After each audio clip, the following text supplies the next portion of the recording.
Ustaz ingat kalau kita tarah ustaz, bukan keluarkan hukum. Faham?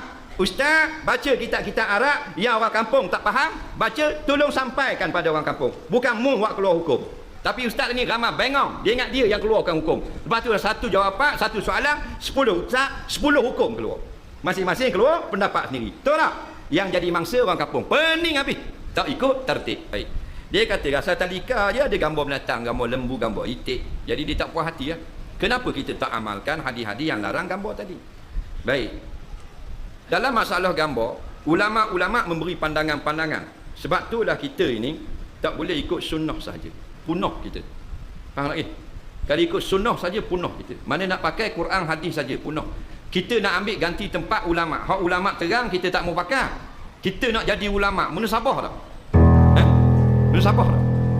Zaman Tok Kenali, minta maaf lah orang Kelantan. Tok Kenali ni tahun 20-an. Tahun 20-an lah, zaman Mbah Merah.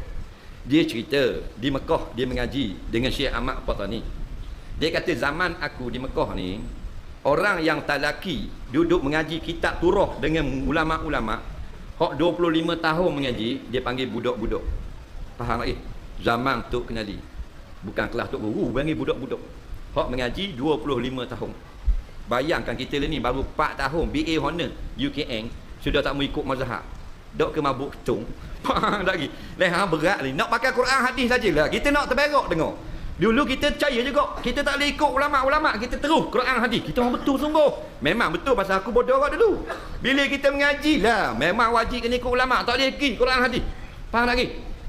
Sahabat Nabi ni cakap Arab ke cakap Melayu? Cik jawab. Cakap Arab. Orang Arab ke orang teriang sahabat Nabi? Orang Arab. 120,000 orang sahabat Nabi. Faham? Cakap Arab, duduk dengan Nabi, bergaul dengan Nabi. Faham tak lagi? Orang Arab, darah Arab, tok Arab, bini Arab, cucu Arab. Hanya 18 orang reti tafsir Quran. Faham tak? Faham tak? Kita duduk meluh. Faham tak? Mak Melayu, Pok Melayu, Tok Kim Melayu, mudah lupa. Faham tak? Nak tafsir Quran. Faham? Tak mau pakai penasiran ulama. Ini salah. Jadi kita nak rayaklah betul-betul. Masalah tadi, apa benda ni?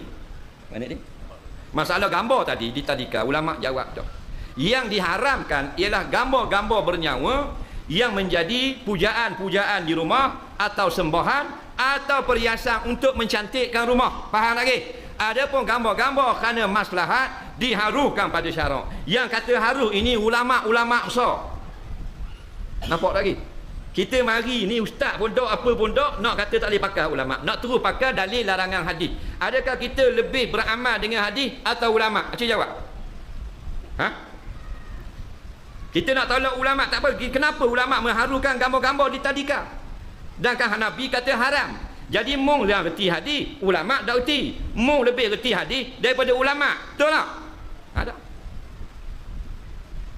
Bila ulama kata boleh, tak usah cakap banyak Buang masa, faham lagi?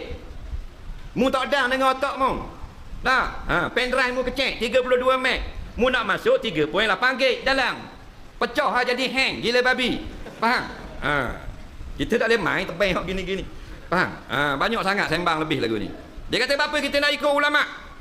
Kita ikut hadis terus Faham? Ada tak cakap gini? Ada orang ni mabuk. Soalan dia mudah aja. Mu dengan Imam Bukhari mana reti hadis? Itu soalan. Mu dengan Imam Muslim siapa faham hadis? Dia kata saya lah. Takak pun tanya orang mutang. Betul tak? Dia jawab Imam Bukhari lah. Kenapa Imam Bukhari? Taklid mazhab Syafi'i dalam bab fiqh. Itu soalan dia. Faham? Adakah Imam Bukhari ni bodoh? Faham? Kenapa Imam Bukhari fiqh bermazhab Syafi'i? Jawablah. Yang mu kata terus tak boleh pakai ulama, kena pakai hadis.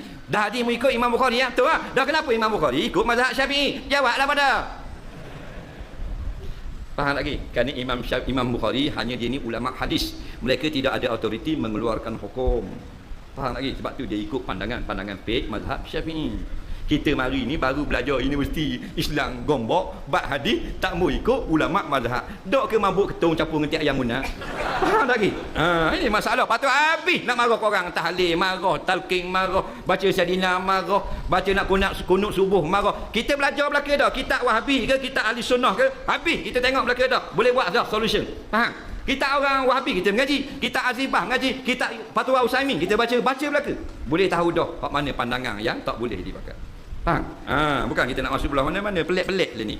Jadi dalam mu tengok dalam Kamus Marbawi depan sekali, Syekh Idris Al-Marbawi disebut dalam itu hadis-hadis tentang haram tentang gambar. Kemudian yang diharuskan gambar untuk mengajar kanak-kanak. Gambar yang letak di hospital-hospital, di pameran-pameran untuk orang tengok kesihatan, untuk orang belajar. Bubuh gambar tepi jalan, gambar trafik buat gini supaya orang tidak pandu laju. Faham? Semua ni harus pada syarak. Nampak lagi? Siapakah Syekh Idris Marbawi? Balik Google. Faham lagi? Dia ni orang Lubuk Merbau. Lahir di Lubuk Merbau. Kita nak pergi ke Great daripada Ipoh, kanan Kuala Kangsar, kiri Lubuk Merbau. Faham? Dia mengaji di Mekah daripada umur 5 tahun. Lama mana dia talaki? 59 tahun. Akhirnya menjadi ulama besar di Mesir. Diakui oleh ulama Mesir sebagai ulama besar. Faham? Oleh kerana negara Malaysia baru terkejut, ada seorang ulama besar, rupanya orang Malaysia duduk di Mesir, panggil balik ke tanah air nak beri gelaran tokoh. Apa benda ni? Allah lebih lupa dah kita. Tokoh Ma'al Hijrah. Faham lagi? Ni lah Imam Idris Al-Marbawi. Dia fatwa dah, hukumnya adalah harus gambar-gambar letak dalam buku-buku untuk pengenalan budak-budak derah belajar di tadika. Nah, tulis ayam, gambar ayam. Nampak? B apa? B beruk. Lukis gambar beruk. Beruk. Budak-budak suka belajar. Faham? Dibolehkan syarak. Kita tak usah cakap banyak. Ustaz ingat kalau kita tarah ustaz, bukan keluarkan hukum. Faham? Ustaz baca kitab-kitab Arab yang orang kampung tak faham, baca tolong sampaikan pada orang kampung. Bukan mu buat keluar hukum. Tapi ustaz ni ramai bengong, dia ingat dia yang keluarkan hukum. Lepas tu satu jawapan, satu soalan, 10 ustaz, 10 hukum keluar. Masing-masing keluar pendapat sendiri. Betul tak? Yang jadi mangsa orang kampung. Pening habis. Tak ikut